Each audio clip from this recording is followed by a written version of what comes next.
Bonsoir à tous, ravi de vous retrouver en cette fin de semaine pour une nouvelle édition sur Monaco Info. Voici les titres de votre journal. Monaco et l'Italie, une proximité qui offre de nombreuses opportunités économiques. Nous reviendrons dans quelques instants sur le premier forum entrepreneurial Italie-Monaco auquel a assisté le prince Albert II. En basket, la Roca Team signe une précieuse victoire face à l'Olympiakos, 81 points qui fait la différence et qui relance Monaco dans la course au play-off. Notre invité du JT ce soir sera le plus célèbre criminologue de France, Alain Bauer. Il viendra nous partager son actualité marquée notamment par la parution de différents ouvrages. Marc Monet, de retour au Festival Printemps des Arts, l'ancien directeur de l'événement a présenté la création mondiale de son concerto pour piano et orchestre et nous y étions.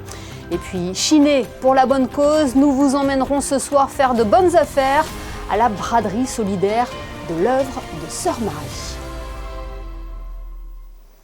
Si l'on connaît les relations historiques entre Monaco et l'Italie, la proximité entre les deux pays est également une source de nombreuses opportunités économiques. C'est en ce sens qu'a eu lieu aujourd'hui au Méridien Beach Plaza le premier forum entrepreneurial Italie-Monaco. Vanessa Dessy et Julien Laugier reviennent sur cet événement. Pour la première fois, la Principauté accueille le forum entrepreneurial Italie-Monaco, un rendez-vous économique destiné à rapprocher entrepreneurs italiens et monégasques. L'événement met en lumière l'attractivité du territoire et son rôle de passerelle pour les investissements en Europe. Une matinée d'échanges stratégiques où responsables institutionnels et chefs d'entreprise viennent explorer de nouvelles opportunités de coopération. Ce forum s'inscrit parfaitement dans les objectifs et dans les actions que le gouvernement princier souhaite développer au profit de son écosystème entrepreneurial. D'abord des rencontres institutionnelles puisqu'une présence ministérielle est prévue aujourd'hui, donc des échanges entre États. Puis également, et c'est peut-être l'objectif principal de la journée, des échanges entre entreprises sur des secteurs d'activité dans lesquels les synergies entre nos deux pays sont évidentes. L'objectif étant de créer des passerelles, encourager les partenaires et ouvrir de nouvelles perspectives d'investissement. Pour les entreprises italiennes, participer à ce forum est une opportunité précieuse de découvrir le dynamisme et l'attractivité de Monaco, véritable plateforme d'affaires au cœur de l'Europe.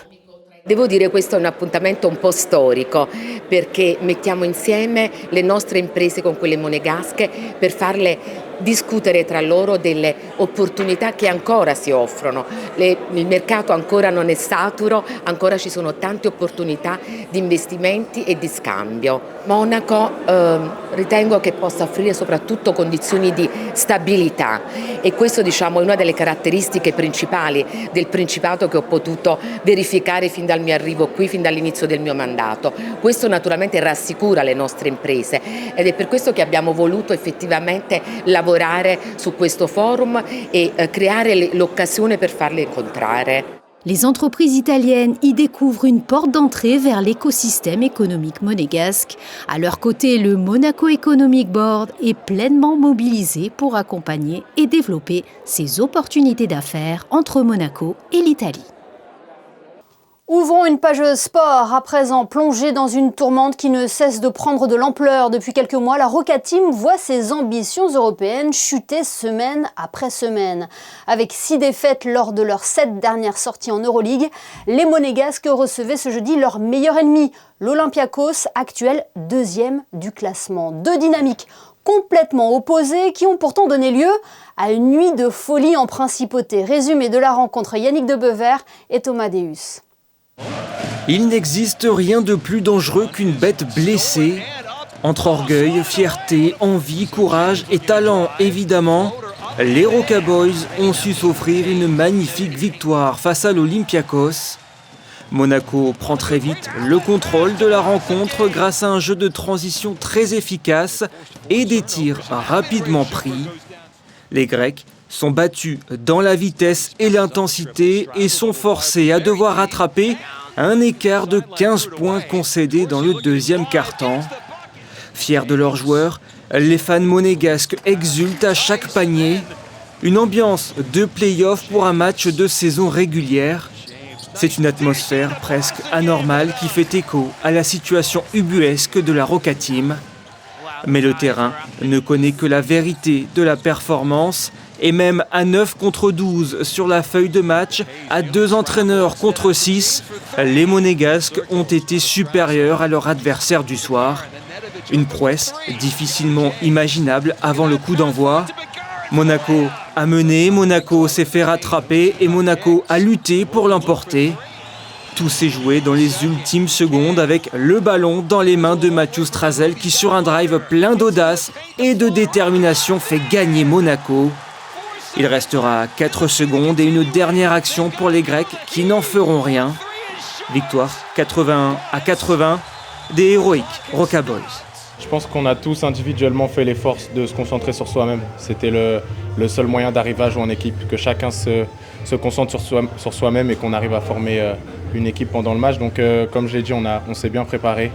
On est resté intense et ensemble pendant 40 minutes et je suis vraiment content que ça se termine de cette manière. Évidemment que cette victoire a fait beaucoup de bien, que ce soit pour le moral ou pour le classement, mais on essaie vraiment de ne pas regarder trop loin. Ce qu'on veut, c'est essayer de continuer à bâtir une équipe unie surtout et voilà, on prend match après match.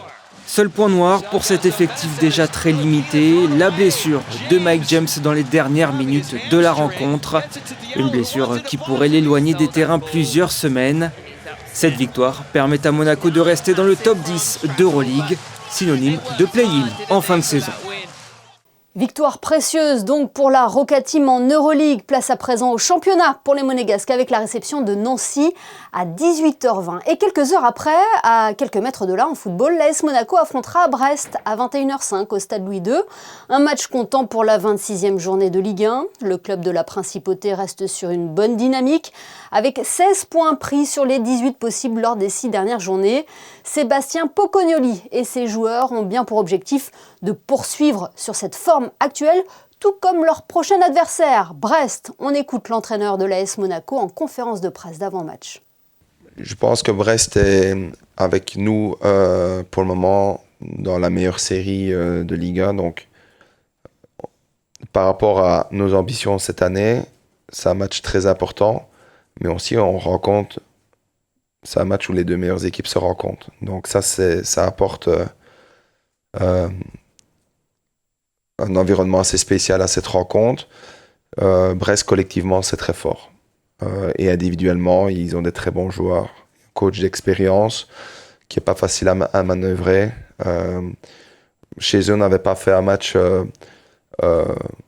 exceptionnel, mais on avait été cohérent, mais on avait fait face à une équipe bien organisée et avec des individualités qui avaient répondu présent. Donc on sait leur qualité devant et on sait aussi la rigueur tactique qu'ils ont. Donc il va falloir qu'on réponde présent et qu'on garde nos valeurs qui font notre force ces dernières semaines et d'être certainement aussi bons qu'eux dans certains aspects du jeu où ils excellent très bien ces dernières semaines. Monaco-Brest, c'est donc ce samedi à 21h05 au stade Louis II. Depuis quelques années, l'hôtel Métropole Monte-Carlo place la culture au cœur de ses actions et propose des rencontres avec des auteurs, des personnalités du monde de la littérature ou de l'art. Dernièrement, l'établissement a reçu le plus célèbre criminologue de France, Alain Bauer. Il est notre invité ce soir. Il est interrogé par Fabien Bonilla. Alain Bauer, bonsoir. Bonsoir. Vous êtes un professeur en criminologie réputé, on vous connaît comme chroniqueur télé, votre visage nous est bien familier, mais vous êtes également un romancier avec notamment les missions de l'agence Mozart. Il y a déjà 3 tomes de sortie, bientôt le 4e. Qu'est-ce que cette agence Mozart ? Alors, l'agence Mozart, elle est née d'un prédécesseur qui a existé dans les années 40 autour d'un producteur de cinéma, William Stephenson, qui avait créé le British Security Cooperation, qui avait permis à Franklin Roosevelt et Winston Churchill de créer la première grande agence de renseignement anglo-saxonne. Et donc, j'ai repris cette histoire et les romans racontent en fait l'envers du décor, 2 tiers de vrai, 1 quart de vraisemblable, 10% d'inventé. C'est votre recette, c'est les ingrédients que vous y mettez. C'est les ingrédients obligatoires, ils n'évoluent pas. Tout doit être vrai et vérifiable, vraisemblable, c'est-à-dire que ça sera vérifié un jour, et il y a un petit emballage qui permet d'être plus intéressant et plus accessible qu'un gros ouvrage historique avec des notes de bas de page et des références et 1000 pages. Alors justement, votre premier tome concernait l'homme politique ukrainien, Zelensky. Il y a eu Taïwan, le Vatican et prochainement l'ONU. Et toujours avec des personnages récurrents, hein, c'est ça? Parlez-moi de ces personnages. Eh bien, William Stephenson, c'est Jack Bagelson, le patron de l'agence. Et donc, c'est l'élément qui, à partir d'une histoire totalement vraie, s'est transformé et a transcendé le temps pour arriver jusqu'à une période plus moderne, mais il a une longue expérience et il est composé de beaucoup d'individus que j'ai rencontrés dans ma vie professionnelle et que j'ai mélangé un peu en termes d'aventure, mais la réalité de Bagelson, c'est Stephenson. Ensuite, eh bien, j'ai rencontré beaucoup de diplomates, d'agents, de personnages qui façonnent la réalité du monde. Et de chacun, j'ai créé un personnage irlando-italien, kanak, et un peu tout le monde, hommes et femmes, qui ont chacun leurs compétences et leurs spécificités, et qui ont tous existé, ou qui existent tous, mais que j'ai mélangé, une sorte de cocktail de personnages réels devenus des personnages de fiction. Et pourquoi ces romans d'espionnage? D'où vous est venue l'idée? Pourquoi avoir fait ça? D'abord, il est très compliqué de savoir la réalité et de découvrir l'envers du décor. Soit il faut être un hyper spécialiste, lire des revues hautement confidentielles, passer son temps à faire ça, ce que je fais moi. Soit on veut que les gens comprennent qu'au-delà du conspirationnisme, il y a la réalité, que la réalité est souvent plus belle que la conspiration, qu'il y a des gens qui se dévouent, qui font d'immenses efforts pour qu'on ait plutôt mieux que plus mal, et c'est plutôt un hommage qui leur est rendu. Mmh. Le prochain, donc, qui devrait sortir dans quelques semaines, fin mars, Intrigue à l'ONU, de quoi va parler ce nouveau roman? Alors, curieusement, et je n'y suis pas pour grand-chose, je n'ai pas organisé le conflit que nous vivons actuellement, mais c'est les négociations secrètes qui ont été organisées entre Israël et l'Iran au moment des épisodes nucléaires précédents. Et donc, je raconte l'arrière-fond de ces négociations qui ont, elles, vraiment existé et qui ont malheureusement échoué. Donc un livre en plein dans l'actualité. Vous avez été conseiller de président et de ministre, notamment en matière de sécurité et de terrorisme. Quel est votre point de vue, votre constat sur ce qui se déroule en ce moment au Moyen-Orient ? Bon, c'est malheureusement un conflit millénaire dont on n'arrive pas à sortir, à la fois parce qu'on est mou quand il faut être dur et dur quand il faut être mou. C'est toujours très compliqué d'être au bon moment, au bon endroit, avec la même posture. Ça nécessite un alignement des planètes assez rare. Et nous sommes aujourd'hui dans la phase un peu du dénouement de la tension la plus importante entre Israël et l'Iran, avec les États-Unis s'interrogeant sur comment aller loin sans aller trop loin. Et la comment Chine, s'en sortir, surtout qui est... Non, je ne crois pas qu'ils en soient encore là. Mais la Chine, surtout, se demandant comment elles peuvent vraiment devenir légales des États-Unis en n'entrant pas trop dans le conflit, tout en permettant ce qu'ils sont en train de faire, de rétablir par exemple la circulation dans le Golfe, sans devenir des soutiens trop puissants des Iraniens, qui ont à peu près perdu d'ailleurs tous ceux qui, soi-disant, les aidaient, tant ils se sont coupés, y compris de leurs plus proches alliés. J'espère que vous pourrez écrire un roman sur les missions de l'agence Mozart concernant ce conflit, en espérant qu'il y ait une fin heureuse dans le conflit et dans votre roman. En attendant, je le rappelle, Intrigue à l'ONU, une mission de l'agence Mozart. Le 4e tome sortira fin mars. Alain Boer, merci. Merci à vous. Plus de 260 artistes, 27 concerts, dont 12 créations mondiales. Le festival Printemps des Arts promet de belles rencontres musicales jusqu'au 19 avril. Hier, c'est un visage bien connu du festival qui a présenté un concerto pour piano et orchestre.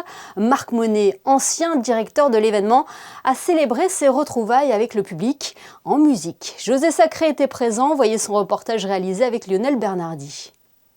Son Altesse royale, la princesse de Hanovre, présidente du festival Printemps des Arts de Monte-Carlo, était présente jeudi 12 mars à l'auditorium Régnier III pour un concert où ont été données, outre des pièces de Stravinsky et de Debussy, un concerto pour piano et orchestre, une création mondiale, commande du Printemps des Arts à Marc Monet, qui fut, rappelons-le, directeur du Printemps des Arts de Monte-Carlo de 2003 à 2021. Marc Monet, souvent considéré comme un compositeur iconoclaste, en proposant son premier concerto classique, se serait-il rangé ? Non, pas du tout. Je crois que je ne peux pas manger. C'est comme ça. Donc, non, c'est une forme, disons, la forme à laquelle je fais référence, c'est plus classique. Voilà. Et j'ai pas eu vraiment envie de la changer. Mais c'est à l'intérieur même de l'œuvre que les choses changent, quoi, évidemment. Mais je ne suis pas rangé, je vous rassure.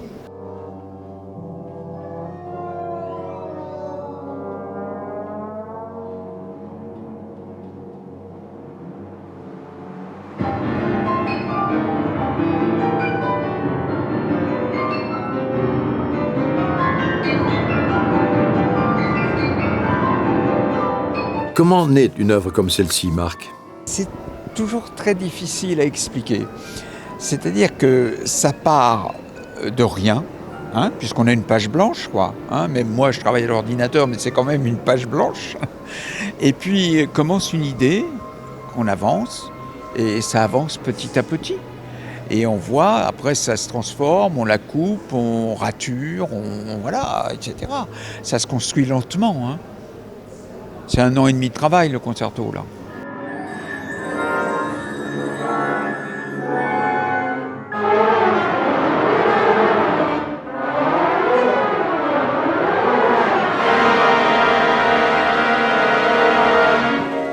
Dans quel état d'esprit êtes-vous à quelques minutes de la création de votre concerto pour piano ? Dans un esprit comme d'habitude, comme si j'allais au concert. Voilà. Par contre, je vais entendre ma pièce, c'est ça qui m'intéresse, de voir comment elle va vivre, quoi, avec le public aussi.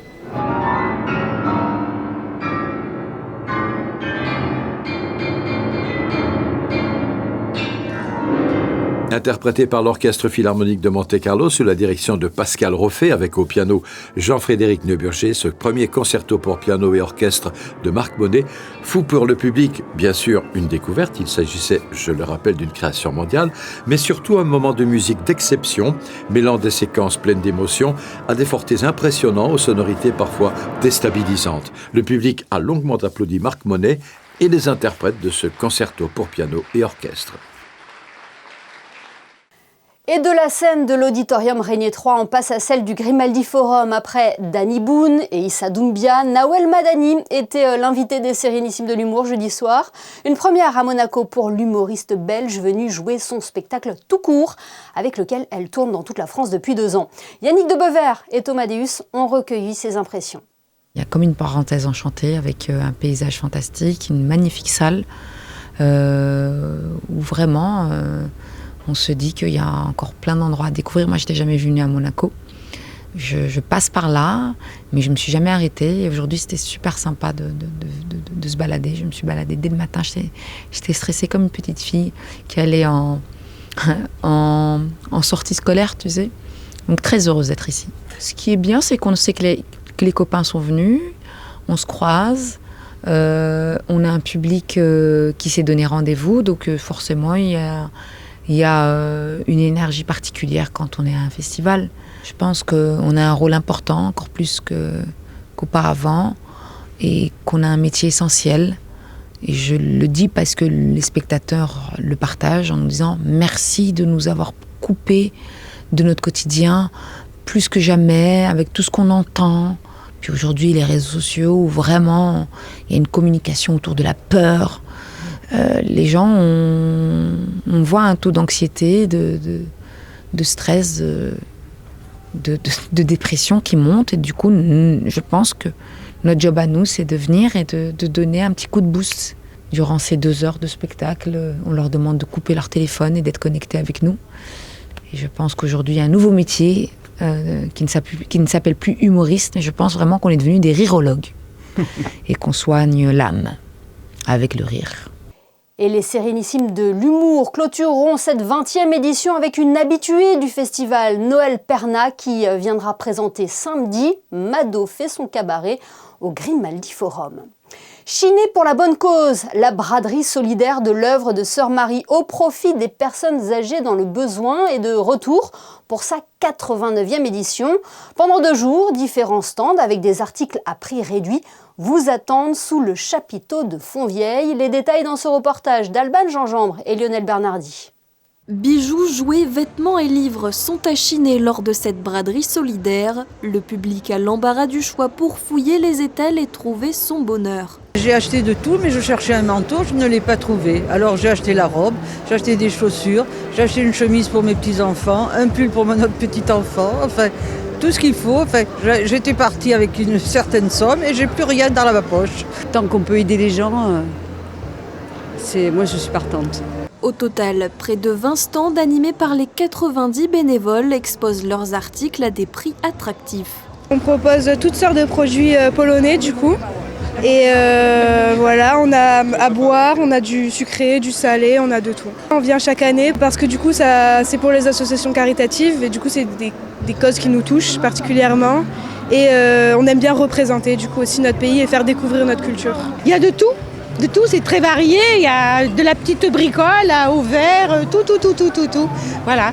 Plus on vend, plus on a pour l'œuvre. L'intégralité des bénéfices est reversée aux actions de l'œuvre de Sœur Marie qui s'occupe du maintien à domicile des personnes âgées en difficulté financière. On a vu le nombre augmenter de demandes de la part des assistantes sociales avec lesquelles on travaille. Je pense qu'il y a eu un petit souci, un petit problème à la base sur les cotisations. Avant, il y avait beaucoup de femmes qui travaillaient avec leur mari et qui donc n'ont pas cotisé. Et donc ça a créé maintenant des problèmes avec les pensions de réversion et les pensions de retraite qui sont inexistantes. Et on essaye d'y répondre au mieux.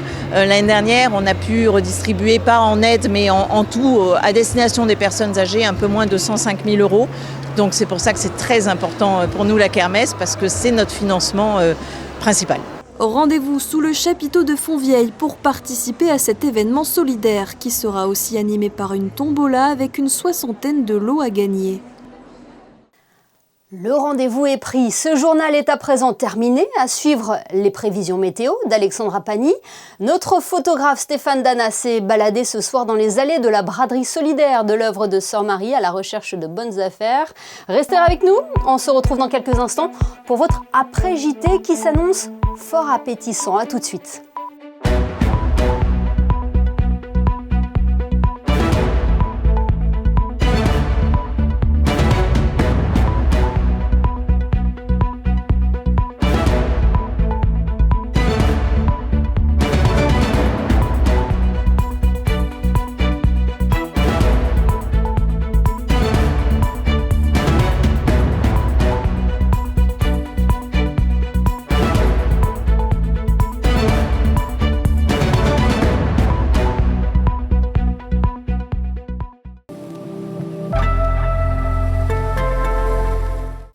Bonsoir à toutes et à tous, ravi de vous retrouver en cette fin de semaine pour les prévisions météo de ce samedi 14 mars. Malheureusement, nous aurons une météo maussade sur l'ensemble du week-end et tout particulièrement samedi. Le ciel sera nuageux, accompagné de pluie avec de fortes averses et une brise soutenue pouvant atteindre jusqu'à 40 km/h. Les températures atteindront au maximum de la journée 13 degrés. Le soleil se lèvera à 6h42 et se couchera à 18h36. Nous souhaiterons une bonne fête aux Mathilde et aux Maude. Et en ce 14 mars, nous aurons une pensée pour le prince Albert II qui célébrera son anniversaire ce samedi. Je vous souhaite une belle soirée sur Monaco Info.